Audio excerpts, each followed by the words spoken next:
The impact of critical race theory has been far less when it comes to students than the impact of gender theory when it comes to students. The left-wing sexual mores that have been used in public schools across the country have now become overwhelming. When all is added up, the good is supposed to outweigh the bad, especially here in America where we're free to do that.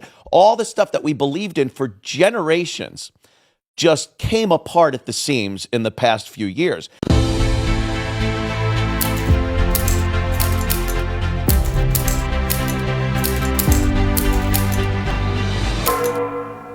It's about your kids. Big Brother believes that the government and ultimately the socialist state is the best parent for your children. They have effectively supplanted private institutions such as the church for, quote, educating our kids, and have placed a well-marked target on the backs of parents and their authority. Now, the state wants your kids. We know that. And it would seem that we are more than willing to give our next generation over to them so that we just simply don't have to deal with the inconvenience of raising and educating them. I mean, it's enough that we feed them, right? Listen closely, folks. As long as the lunatic progressive leftists have their socialist way, and they have for generations now, in the areas of media, policy, economy, and education, we will only experience turmoil and bloodshed and famine and theft and decline and incompetence and unremitting promises of a coming utopia that will never come. They must have your children. They must control their minds. It's the only way to guarantee the future of their socialist agenda. There's an Epoch Times, however that's pronounced, article that basically it goes through this. And these teachers are like, well, we don't have an official roster. There's no official documentation of these clubs existing. None of this is on the record. So, you know, you can basically hide this. And when children are participating, and you're not talking about like a 16-year-old teenager. You're talking about children, like little children that have no concept of anything. And for these parents to be basically, I don't know, like lied to like this. Not even lied to, it's worse than that. What's a worse word that I can't even think of the correct just kept in the dark. No, they're deceptive. It's like intentional it's manipulation and deception. It's worse than that, though, because they're not just lying. No, they're keeping them in the dark. Yeah, it's whatever nefarious word people can think of for this. Sneaky? It's just, I don't know. It's just, it's so They're being horrible. poopadoodles. They are poopadoodles. They are nibbling poopadoodles, Elijah. It's very bad. No, but I just think, who the hell put these people in a position where they thought that this was acceptable?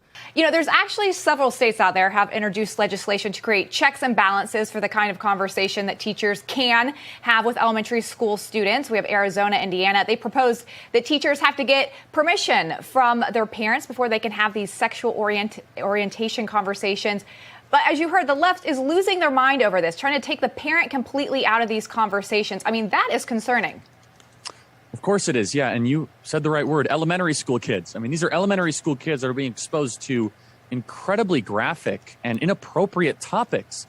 And we were also moved by the California mother recently who accused a group of California teachers of preying on her young daughter and introducing these topics and creating gender confusion and depression and chaos in their family life. There was a work of journalism that was done that exposed the California Teacher Union at an event in Palm Springs, California, admitted they were trying to recruit more students into the LGBT clubs.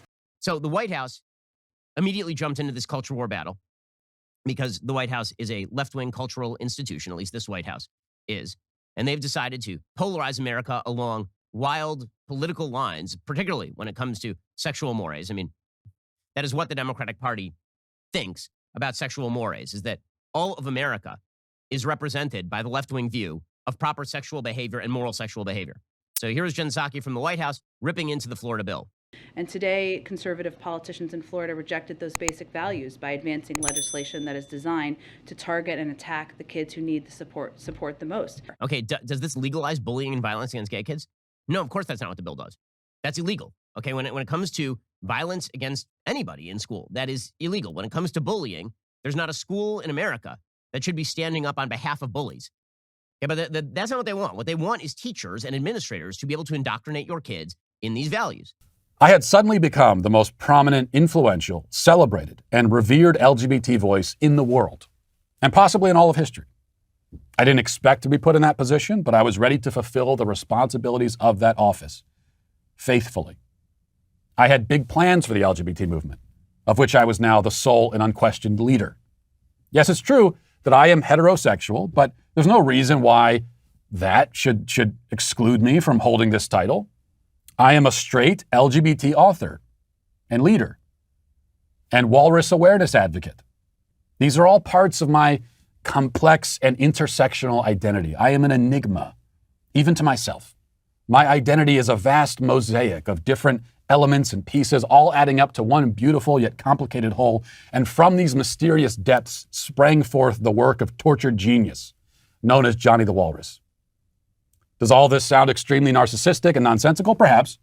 And this bill is focused, first and foremost, on elementary school kids. Really? This is something that should be left for parents. And, I mean, color me shocked. When I was in elementary school and middle school, none of these topics were discussed by your teachers, ever. Even in high school, we had to get parental consent forms. And the fact that Pete Buttigieg and the White House is now weighing in on this kind of shows that there's a deeper and really creepy agenda to try to thwart the needs, wants, and concerns of parents and try to replace the family with government. They must have your children. They must control their minds. It's the only way to guarantee the future of their socialist agenda. So through the systematic K through 12 brainwashing of our kids, they're evolving into non-critical thinking automatons that truly believe the state has their best interest at heart.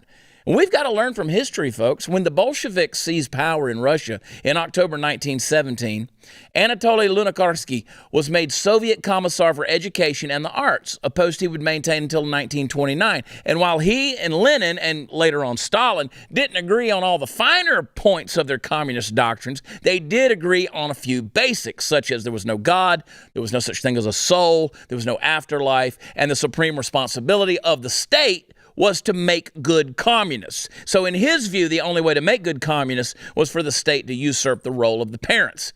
The White House spokesperson said in a statement, "Make no mistake, this is not an isolated action across the country. We're seeing Republican leaders take actions to regulate what students can or cannot read, what they can or cannot learn, and most troubling, who they can or cannot be." But here's the thing. The left wants to regulate what you can and cannot learn. There is no vacuum here. There is no culturally neutral vacuum. Either you're going to teach left-wing values or you're not going to teach left-wing values. It is that simple. They're just mad they got caught. Okay, but this has been a thing in public schools all over the United States for literally years. They're very upset, of course, because they suggest that this is right-wing culture warfare. But the fact is, again, this has been part of the left's culture war for a very long time. The militarization of the public school system against small school children on behalf of the left has been an ongoing crusade for the left for a very long time. Because if they can hijack the minds of your kids and turn your kids against you and teach them a set of values that you don't want them taught at school, then they can change the world. That's what this is.